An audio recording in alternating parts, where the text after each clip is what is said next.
Alors, l'entente de la Bruche, on va peut-être juste refaire un petit historique avant. Ittenheim, on est une petite commune de l'ordre de 2000 habitants, 2200 habitants. Donc, on n'a pas tous les ans des bons crus pour faire nos équipes de jeunes. Donc, depuis une quinzaine d'années, on a commencé par des ententes, en faisant des ententes que moi j'appelle comme ça d'alliance ou de circonstances avec l'un ou l'autre club voisin. Mais la difficulté, c'est de tenir dans la durée, Et donc, ça a été voué un peu à l'échec.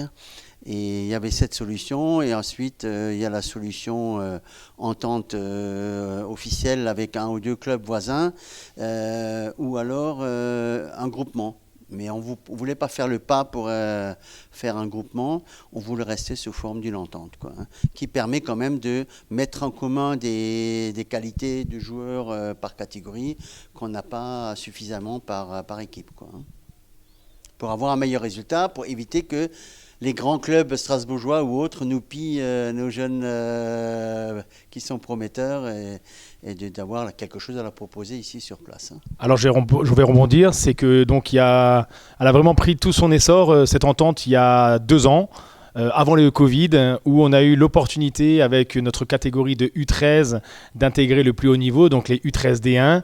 Et c'était là où, dans la réflexion, on s'était dit, une des très bons joueurs dans un club, des très bons dans l'autre, si on voulait concurrencer les clubs d'élite alsaciens, il fallait impérativement qu'on aille plus loin dans l'entente et mettre les meilleurs joueurs ensemble. Donc ça a pris vraiment tout son sens à ce moment-là. Malheureusement, le Covid est intervenu et nous a un peu bloqués dans le développement. Les avantages, premièrement, c'est vous avez l'opportunité, grâce à une entente, d'avoir pratiquement dans toutes les catégories une équipe. Parce que dans les clubs comme nous de village, les U7 et U9, il n'y a jamais de souci. Parce que tous les enfants veulent démarrer au foot, il y a beaucoup d'enfants. Et plus vous montez dans les catégories, plus ça devient difficile d'avoir des joueurs. Et je dirais même, quand vous arrivez dans la catégorie U15, ça tout le monde le sait, c'est là où on a une grosse perte. Donc obligatoirement, vous devez faire part d'une entente, surtout dans les clubs villages. Le deuxième avantage, c'est aussi la compétence des joueurs. Ça veut dire que, comme je l'ai dit auparavant, vous alliez des très bons joueurs d'un club avec un autre et ça vous permet tout de suite de concurrencer et de permettre de jouer sur des meilleurs classements, voire des meilleurs niveaux. Je te laisserai rajouter les quelques éléments.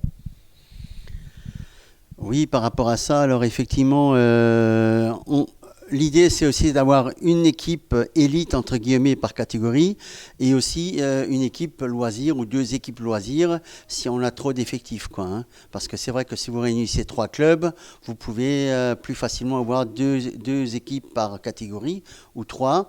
Après, il faut simplement gérer. On essaie de faire passer les meilleurs d'une à l'autre ou quelquefois il y a des parents, ça ne les arrange pas d'aller dans le club voisin, donc ils préfèrent que leur enfant joue dans le village, tant pis pour le niveau. Des inconvénients, il y en a malheureusement, et on va dire que la première, c'est de pouvoir allier la même communication au sein des différents clubs, parce qu'on a tous un moment des valeurs, on a tous un moment des règles, pas tout le temps unique, et c'est ça le plus dur et le plus difficile à allier, parce qu'on peut être tous en accord au niveau des présidents, mais si derrière les éducateurs, si derrière les parents ne jouent pas le jeu, on donnait un exemple, un gamin qui vient de Arenheim et ne veut pas venir s'entraîner à Ittenheim parce qu'il faut prendre le vélo et on ne peut pas l'emmener, et tout de suite on amène des difficultés.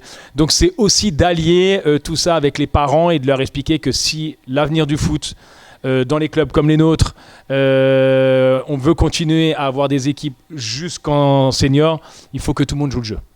C'est déjà un très très bon exemple, parce que dans cette équipe U15, il y a à peu près 6 joueurs qui sont issus du cru de Ittenheim.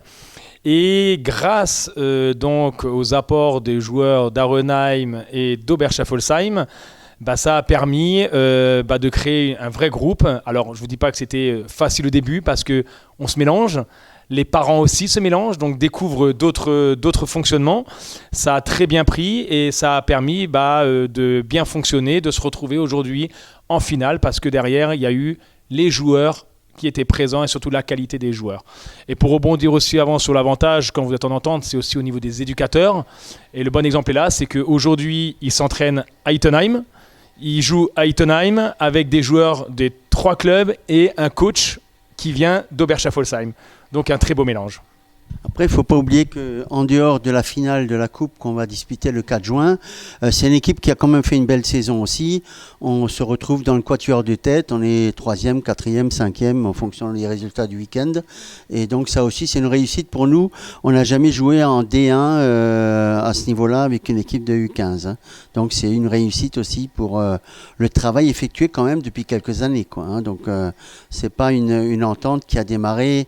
Elle a démarré officiellement sous la dénomination entente Bruges à Ackerland il y a 2 ans, mais on avait déjà commencé avant. Quoi. Donc c'est un travail de longue haleine de toute façon. Si vous voulez des résultats dans le foot, c'est sur quelques années qu'il faut travailler, pas sur 1 ou 2 ans. Quoi. Nos projets, c'est de faire évoluer les équipes au plus haut niveau, atteindre pourquoi pas des catégories régionales, même s'il y a des modifications, il faut créer un groupement et plus une entente. Mais notre rôle principal dans tous les cas, c'est que chaque enfant qui vient s'entraîner au club, c'est de lui apporter les plus belles valeurs. Et surtout le plaisir du jeu et le respect d'autrui.